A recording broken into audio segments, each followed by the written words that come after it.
സുഖമാണോ?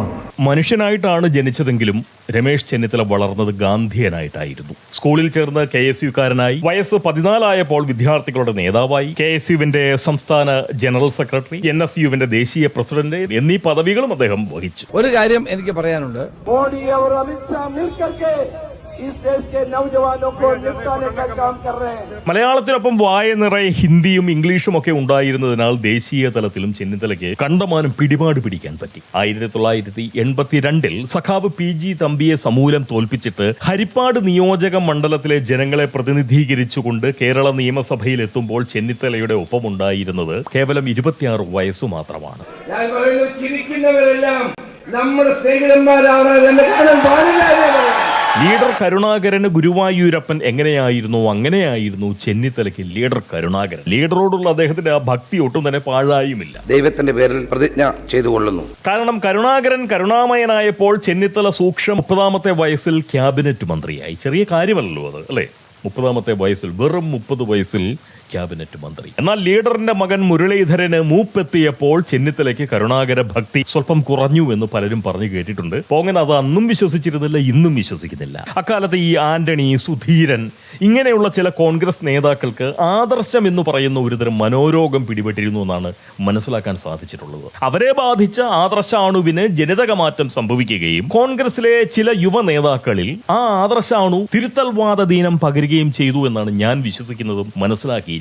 ഈ കാർത്തികേയൻ, വേണുഗോപാൽ, ഷാനവാസ് അങ്ങനെയുള്ള നേതാക്കൾക്കൊപ്പം നമ്മുടെ ഈ ചെന്നിത്തലയും തിരുത്തൽവാദ ബാധിതനായി എന്ന് മാത്രമേ ഉള്ളൂ. ലീഡർക്ക് പ്രതിരോധശേഷി ഉണ്ടായിരുന്നതുകൊണ്ട് അദ്ദേഹത്തിന് ആദർശ രോഗം പിടിപെട്ടിരുന്നില്ല എന്നാണ് ഇവരൊക്കെ പറഞ്ഞു കേട്ടിട്ടുള്ളത്. സ്വാഭാവികമായും ചെറുപ്പമാണ്. അതുകൊണ്ട് തന്നെ ചെന്നിത്തലയ്ക്ക് കരുണാകരന്റെ അത്ര ആ ലീഡറത്വം ഇല്ലായിരുന്നത് കൊണ്ട് തിരുത്തൽവാദം പിടിപെട്ടു പോയി എന്ന് മാത്രം. എന്തായാലും നാളിതുവരെ 12 തിരഞ്ഞെടുപ്പുകളിൽ നമ്മുടെ ചെന്നിത്തല മത്സരിച്ചിട്ടുണ്ട് എന്നാണ് മനസ്സിലാക്കുന്നത്. അതിൽ 2 ഒഴികെ ബാക്കി 10 മത്സരങ്ങളിലും സാമാന്യം തരക്കേടില്ലാതെ അദ്ദേഹം ജയിച്ചു വന്നു. ഇപ്പോൾ 70ാം വയസ്സിൽ അദ്ദേഹം ആഭ്യന്തര മന്ത്രിയായി സമൂഹത്തെ സേവിക്കുകയാണ്. ഇത്രയും പറഞ്ഞത് ഒരൊറ്റ കാര്യം നിങ്ങളുടെ മുന്നിൽ അവതരിപ്പിക്കാൻ മാത്രമാണ്. അതായത് 1970 ആരംഭിച്ച് 2026 തുടർന്നുകൊണ്ടിരിക്കുന്ന പൊതുപ്രവർത്തന ജീവിതത്തിൽ നമ്മുടെ ചെന്നിത്തല സമൂഹത്തിന് നൽകിയ ഏറ്റവും വലിയ സംഭാവന എന്താണ് എന്ന് ആരെങ്കിലും ചോദിച്ചാൽ ഇനി ചരിത്രവും ChatGPT ഒന്നുപോലെ പറയുന്നത് ഓപ്പറേഷൻ തൂഫാൻ എന്നാവും എന്നാണ് എൻ്റെ ഒരു വിചാരം. ഓപ്പറേഷൻ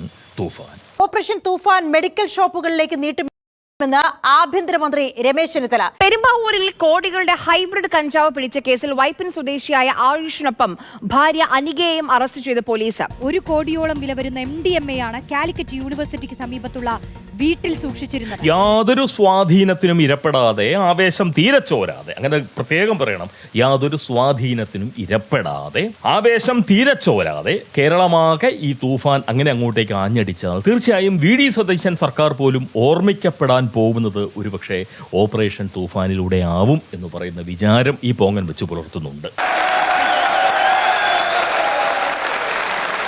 എല്ലാം ഇങ്ങനെയൊക്കെ നന്നായി നീങ്ങിയ ഓരോ നേതാവിനെ കണ്ടെത്തി അവരെ ഭാവിയിലേക്ക് ആവശ്യമാണെന്ന് കണ്ട് അവരെ ഓരോ രംഗത്തും വളർത്തിക്കൊണ്ടുവരാൻ ഞങ്ങളൊക്കെ ഒത്തിരി കഷ്ടപ്പാടുകൾ, ഒത്തിരി പ്രയാസങ്ങൾ സഹിച്ചിട്ടുണ്ട്. നാളെ അവരാരും കൂടെ നിൽക്കുമെന്നുള്ള തെറ്റിദ്ധാരണയിൽ എല്ലാവരും ചെയ്തിട്ടുള്ളത്. അതുപോലെ പണ്ട് ചെന്നിത്തലയെ പോലുള്ള നേതാക്കൾക്ക് പിടിപെട്ട വിധത്തിൽ ഇക്കാലത്തെ യുവ നേതാക്കളായിട്ടുള്ള അഭിനവ ചെന്നിത്തലയന്മാർക്ക് തിരുത്തൽവാദ ദീനം പിടിപെടാതെ ഇരുന്നാൽ കൃത്യമായും 75ാമത്തെ വയസ്സിൽ കേരളത്തിന്റെ മുഖ്യമന്ത്രിയായി ചെന്നിത്തലയ്ക്ക് സത്യപ്രതിജ്ഞ ചെയ്യാൻ സാധിക്കുമെന്ന് പറയുന്ന ഒരു തോന്നലും ഞാൻ വെച്ച് പുലർത്തുന്നുണ്ട്.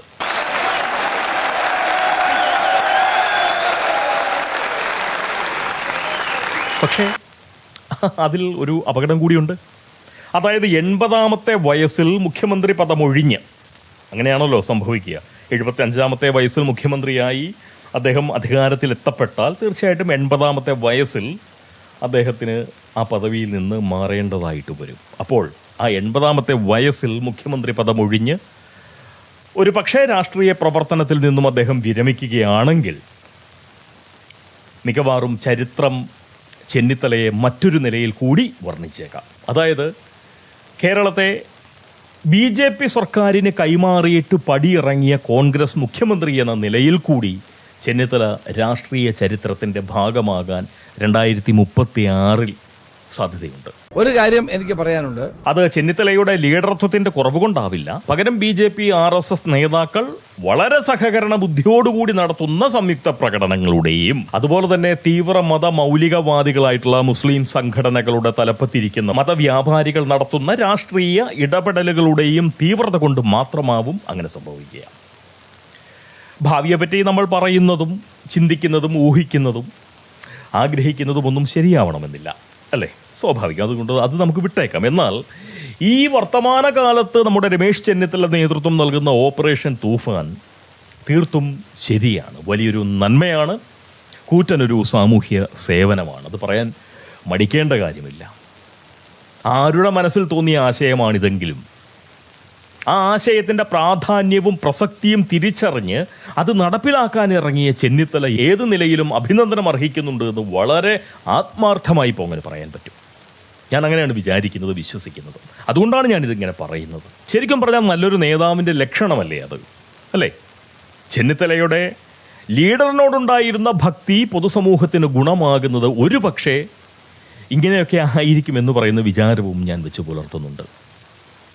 അതുപോലെ ഈ ഓപ്പറേഷൻ തൂഫാൻ എന്ന് പറയുന്ന പേര് കേട്ടപ്പോൾ എൻ്റെ ഉള്ളിലേക്ക് മറ്റു ചില പദ്ധതികൾ കൂടി കടന്നു വന്നു കേട്ടോ. അതായത് ഓപ്പറേഷൻ സുലൈമാനി, കോഴിപ്പീടിക, നമുക്ക് നിരത്താം നമ്മുടെ നിരത്ത്, സവാരി ഗിരിഗിരി, ഓട്ടോ, ഇവയൊക്കെയാണ് ആ പദ്ധതികൾ. ശ്രീ പ്രശാന്ത് IAS, നേരത്തെ അദ്ദേഹം നവമാധ്യമങ്ങളിൽ പ്രശാന്ത് നായരായിരുന്നു. ഇടക്കാലത്ത് നായന്മാർക്കെതിരെ അതിഗംഭീരമായിട്ടുള്ള വാളുവീശലുകൾ നടന്നപ്പോഴത്തേക്കും അദ്ദേഹം ആ നായർ വാൽ സ്വമേധയാ വെട്ടിക്കളഞ്ഞ് ഇപ്പോൾ ശ്രീ പ്രശാന്ത് മാത്രമായി ജീവിച്ചുകൊണ്ടിരിക്കുന്ന നമ്മുടെ കളക്ടർ ശ്രീ പ്രശാന്ത് IAS, അദ്ദേഹം കോഴിക്കോട് കളക്ടറായിരുന്നപ്പോൾ ആവിഷ്കരിച്ചിട്ടുള്ള ജനോപകാരപ്രദമായ പദ്ധതികളായിരുന്നു ഞാൻ കുറച്ച് മുന്നേ പറഞ്ഞതൊക്കെ, ആ പേരുകളൊക്കെ. അങ്ങനെ ക്രിയാത്മകമായ പ്രവർത്തനവും വളരെ സർഗാത്മകമായ പ്രകടനവും നടത്തുന്ന വളരെ ജനകീയനായിട്ടുള്ള ഒരു ഉദ്യോഗസ്ഥൻ്റെ കാര്യക്ഷമതയെയും അർപ്പിത ബുദ്ധിയെയും സേവന തൽപരതയെയും അതുപോലെ തന്നെ കർമ്മകുശലതയെയും ഒക്കെ മാസങ്ങളോളം ഇടത് സർക്കാർ ഉപയോഗിക്കാതെ നശിപ്പിച്ചു, സസ്പെൻഡ് ചെയ്ത് അകറ്റി നിർത്തി. ഇടതുപക്ഷത്തിൻ്റെ സസ്പെൻഷൻ ഇരപ്പെട്ടു എന്ന് പറഞ്ഞു കഴിഞ്ഞാൽ ശരി അദ്ദേഹത്തിൻ്റെ ഭാഗത്താണെന്നുള്ള കാര്യത്തിൽ പിന്നെ സംശയിക്കാനില്ല. അപ്പോൾ ശ്രീ പ്രശാന്തിനെ പോലുള്ള ഉദ്യോഗസ്ഥരെ സമർത്ഥമായി ഉപയോഗിക്കാനുള്ള സദ്ബുദ്ധി കൂടി ഈ സർക്കാർ കാണിക്കണമെന്ന ഒരു അഭ്യർത്ഥന സന്ദർഭവശാൽ പോങ്ങൻ ഇപ്പോൾ ഒന്ന് പങ്കുവയ്ക്കുകയാണ്. അതുപോലെ ഓപ്പറേഷൻ തൂഫാൻ എന്ന് പറയുന്ന പരിപാടിയുമായി ബന്ധപ്പെട്ടുകൊണ്ട് ഈ PR പണിക്കാരോ അതല്ലെങ്കിൽ പ്രിയപ്പെട്ടവരോ ഒക്കെ സംഘടിപ്പിക്കുന്ന എല്ലാത്തരം പ്രചാരവേലകൾക്കും നമ്മുടെ ബഹുമാനപ്പെട്ട ആഭ്യന്തരമന്ത്രി നിന്നുകൊടുക്കരുത് എന്ന് പറയുന്നൊരു എളിയ അഭ്യർത്ഥനയും ഇതിൻ്റെ കൂടെ പോങ്ങൻ പങ്കിടുകയാണ്. കാരണം നമ്മുടെ ഈ ധർമ്മടത്ത് തമ്പുരാനായിട്ടുള്ള ദിമാറ വിജയരാജനെ ഇത്രത്തോളം ആക്ഷേപാർഹനാക്കിയതിനു പിന്നിൽ അദ്ദേഹത്തിൻ്റെ സഹജമായിട്ടുള്ള ഹുങ്കും അഹന്തയും തണ്ടും വിവരദോഷവും ധാർഷ്ട്യവും മാത്രമായിരുന്നോ ഉണ്ടായിരുന്നത്? അങ്ങനെയാണെന്ന് ഞാൻ വിചാരിക്കുന്നില്ല. അത് മാത്രമായിരുന്നില്ല പ്രശ്നം. സ്നേഹവും ആദരവും നൽകി ഒപ്പം നിന്നുകൊണ്ട് അള്ളുവെച്ച വിശ്വസ്തരും കൂടാതെ വിവരദോഷികളായിട്ടുള്ള നമ്മുടെ ഈ PR പണിക്കാരും കൂടി ചേർന്നാണ് അദ്ദേഹത്തെ ഇത്രത്തോളം പെടുത്തിയത്. ആ തിരുവാതിരപ്പാട്ടൊന്നും നമ്മൾ മറക്കുകയേ ചെയ്യാൻ പാടില്ലല്ലോ, അല്ലേ? ഓർത്തോർത്ത് ചിരിക്കാൻ പറ്റുന്ന കാര്യമാണ്. ഞാനിത് പറയാൻ കാരണം കഴിഞ്ഞ ദിവസം